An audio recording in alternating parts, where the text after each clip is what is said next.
Good evening, class 11th bio group. Today we will be looking at the diversity of living world, the first chapter, and the second video or the second part. So we are doing the second part of the second video today. Now what we studied last time? Last time we studied about the importance of biology. We studied about why other sciences are required to study biology, what living organisms are.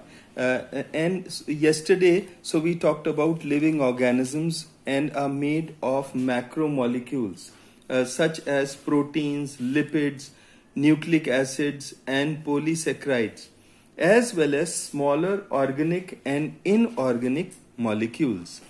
Living organisms have built-in regulatory mechanisms. The living organisms, they have made regulatory mechanisms and interact with the environment. All reactions occurring within an organism, living unit, are called its metabolism.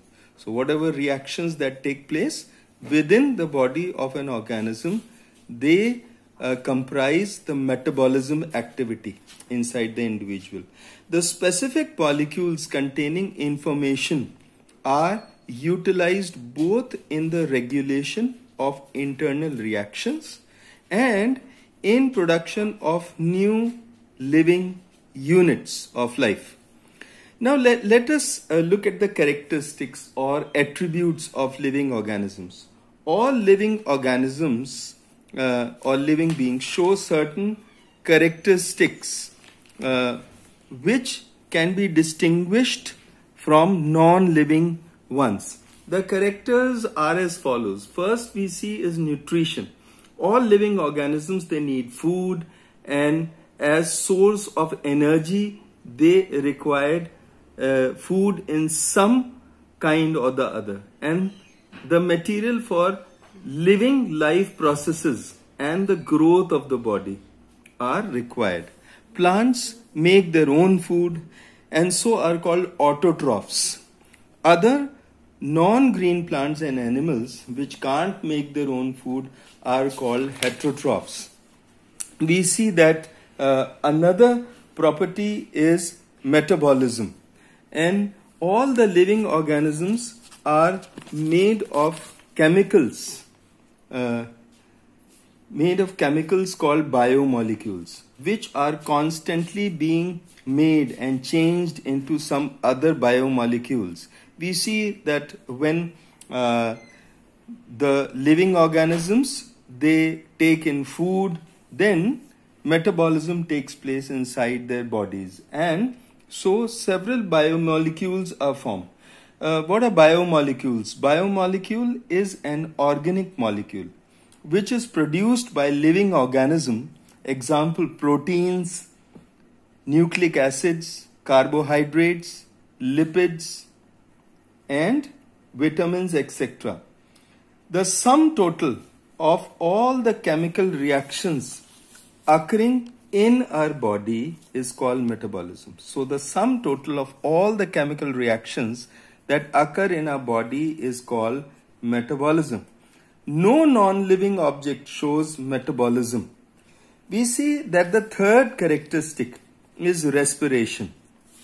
All life processes require energy from food. We see here this living organism is taking in oxygen and is breathing out carbon dioxide. But it is not so simple, because the food that the living organism has taken inside, that food is burnt or is oxidized, and the energy from the food obtained by nutrition is utilized by the organism for its various functions. During respiration, energy is released by breakdown of certain energy-rich compounds. Energy released is stored in molecules of ATP. We have studied in class 10th about ATP, which is adenosine triphosphate molecule. Now we come to the fourth property of living organisms, which is irritability.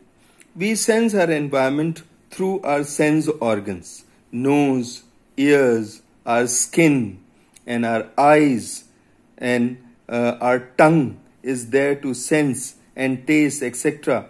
Example on touching the pinnules of a Mimosa pudica plant. Let us see here in this example, the Mimosa pudica plant, we see that how the pinnules of this sensitive plant close up in pairs and droops down in succession from the tip backwards. It droops down. If stimulus is very strong, then the whole leaf is affected and bends downwards. First, the pinnules, they close like this. They close like this, and then the whole leaf or the whole part of the branch, it stoops down. So we see that irritability is one of the things that is seen in living organisms. Then we come to movement. Another property is movement. Movement is shown by living organisms, mainly animals. They show movement. Why they have to move? They have to find food, or they have to find shelter, or they avoid unfavorable conditions. They may avoid predators in their surroundings, so that's why they move. Even plants show movements within their cells and also within whole structures of the plants. They show movement. Non-living things like cars, they move due to the external force that is produced by the engines in them. But there is no energy developed within the bodies of the car, like the energy develops after we take food, and the energy comes from within. But in car, it is an external force. In automobiles and cars, energy is given to them. Let us look at the growth aspect, the sixth aspect. All living organisms have capacity of growth. Animals, they grow due to the growth within them. The cells grow. The cells multiply. When we were small children in nursery, our cells continued to multiply, our muscle cells continued to multiply, and so we became bigger till we reached class 12th and 11th. Also, cell division occurs in certain tissues, and old dead cells are replaced by new ones we see. Non-living things, they do not grow from within. Like in crystals, we can see Mishri crystal, that when we dip a crystal of sugar inside a supersaturated solution of sugar, then that crystal begins to grow by addition of material from the outside. So this is one example of non-living things growing in size.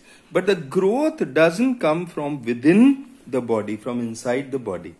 Then we see another attribute of living organisms, adaptations.